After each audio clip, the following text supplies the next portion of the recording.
Hello everybody, this is Jeff Loomis from Arch Enemy, formerly of Nevermore.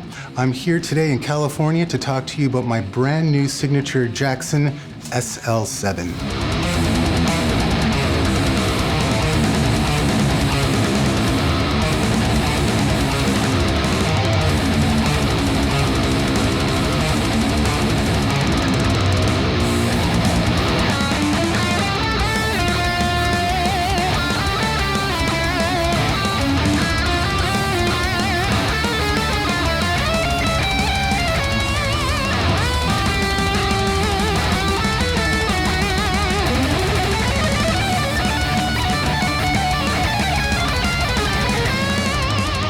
Being a guitarist and a Jackson signature artist is absolutely a huge deal. You know, Jackson has really always been a part of my life as a musician. And growing up, listening to metal and seeing all these insane players have Jacksons in their hands and playing them is something I really wanted back when I was a young kid, you know? And to be amongst all these incredible guitar players that are using Jackson nowadays, and back then even, is just a great feeling, and I'm really happy to be a part of the team. And to be here today to show you my personal signature guitar is a huge deal. Working with the Jackson team on designing both of my guitars, the Kelly and my SL7 Soloist, was incredible. I worked with Mike Shannon pretty hard on everything, and just watching him hand sand and create the neck dimensions for me was absolutely incredible. So I would literally hand it over to him. He'd be on the sander, bringing it down a couple notches, you know, handing it back to me, and he's like, "How does that feel?" You know, and it's like we did that about 6 or 7 times until it felt really comfortable.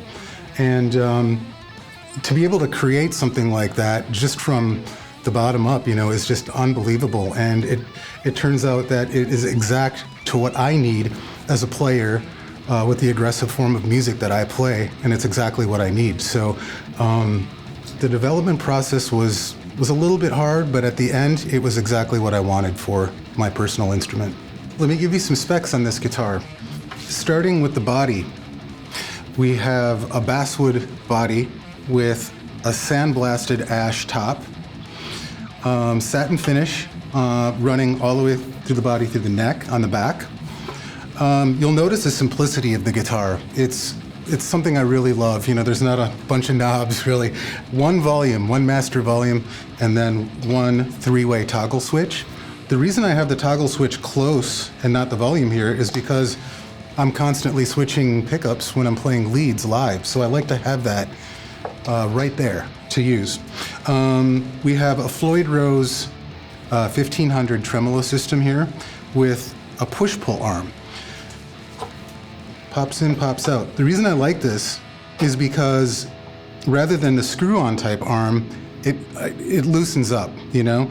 I use the bar a lot in Arch Enemy, and I'm very aggressive with it, so when I pop the arm in, I'm just able to tighten it down with the Allen wrench, and it stays and positions itself to wherever I need it. So that's very, very helpful. We also have jumbo frets, which I absolutely love because I'm always doing high bends and massive vibrato, and it just makes it very easy. And I've always used jumbo frets. It's pretty standard on all my guitars. We have pearloid shark fin inlays, which just look great, and is very standard on many Jackson guitars, as we know.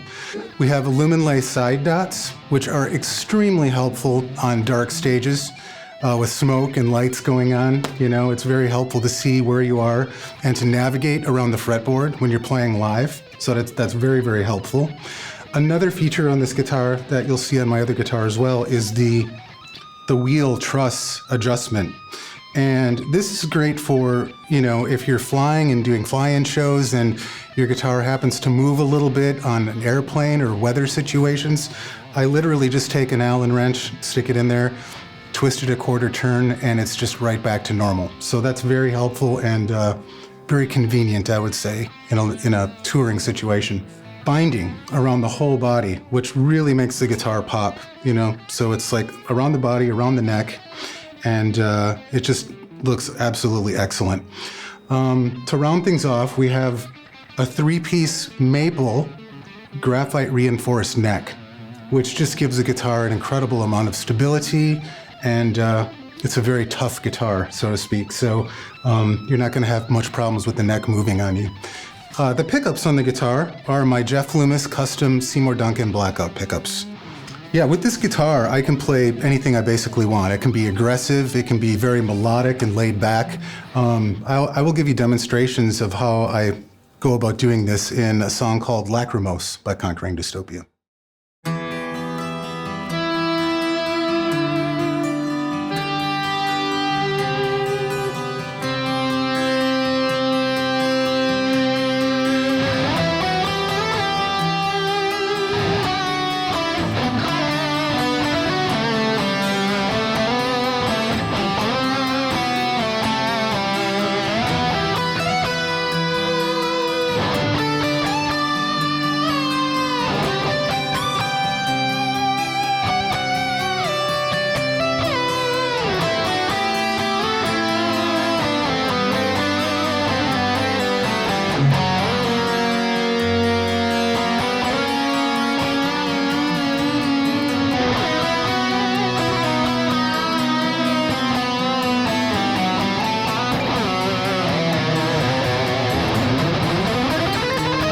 When I see somebody playing my signature instruments, it's a total honor. You know, I see a lot of people getting them for Christmas presents, birthday presents, or somebody that's just a huge fan of mine. You see it a lot on social media when somebody just gets a brand new Loomis guitar, and it just makes me feel really good. It's one of those things too where, you know, I'm a huge fan of like Eddie Van Halen, and I own a few of his signature guitars, but you're not going to sound like the artist. It's all in the hands, but you can definitely get closer and try to find out the general vibe of what somebody uses and how they go about their music. So yeah, all in all, I would say thank you very much and for the support, and I hope you enjoy your instrument.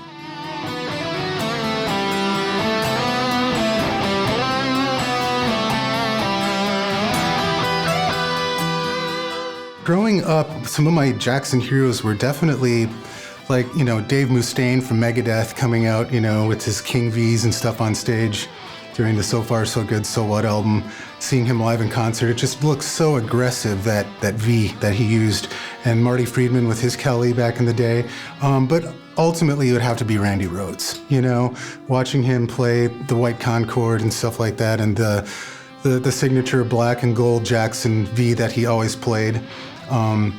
Even before I joined up with Jackson, I custom ordered a black and gold V for myself, just because I love the looks of that guitar so much. So definitely growing up, it was Randy Rhoads, #1, is my favorite Jackson artist.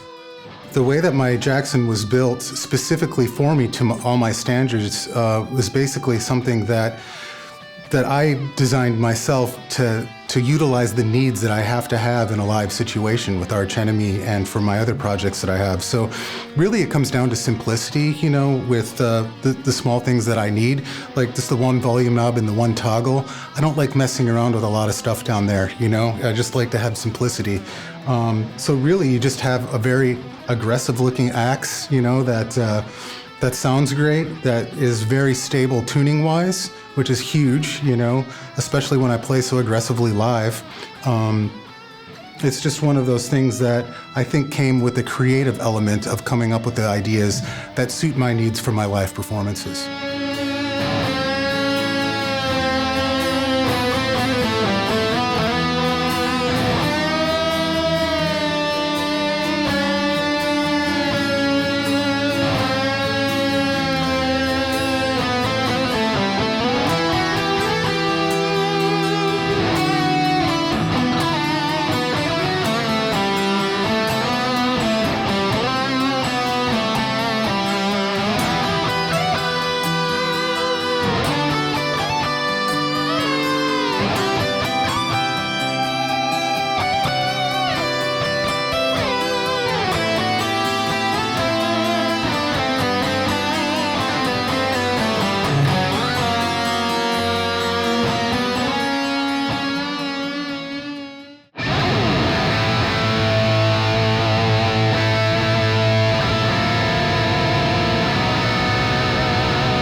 Yeah, my advice to kids out there, any aspiring musicians or artists that want to play music, is to number one, really interact with other musicians and jam with other people. You know, I see a lot of stuff on social media today where, you know, kids are having fun filming themselves in their room and putting their videos up. That's all cool, but it's a lot different than, you know, playing with somebody else or something like that. So being in a band and actually playing with other musicians is very important. With that being said, I also think that having your own identity is really important too, not just copying somebody's riffs or licks. It's good to learn that when you're growing up and stuff and the fundamentals of how somebody plays, but really try to focus on having your own identity as a musician and coming up with your own style, so to speak, because that's eventually what you're going to want. You know, you're going to want somebody to hear you on the radio or something, and they're going to go, hey, that's so-and-so. I can tell by their playing. You know, they have an identity. So that's important. And also to be, you know, very diverse with what you listen to musically. You know, there's not just metal out there. There's all sorts of different music to listen to, whether it be jazz, classical, or soundtracks to movies. There's so many inspiring things out there to hear and to make yourself musically grow as a person. So those three things are very important to me. It's insane, you know. People coming up and, you know, they see me at shows and they have my guitar in their hands asking me to sign it. And it's just a true honor, really. You know, somebody that, you know, paid their well-earned money for an instrument that they love. And I'm just very honored that they would want me to sign it for them. And when I see that, it just makes me super happy. So thank you to all the fans out there for the continued support.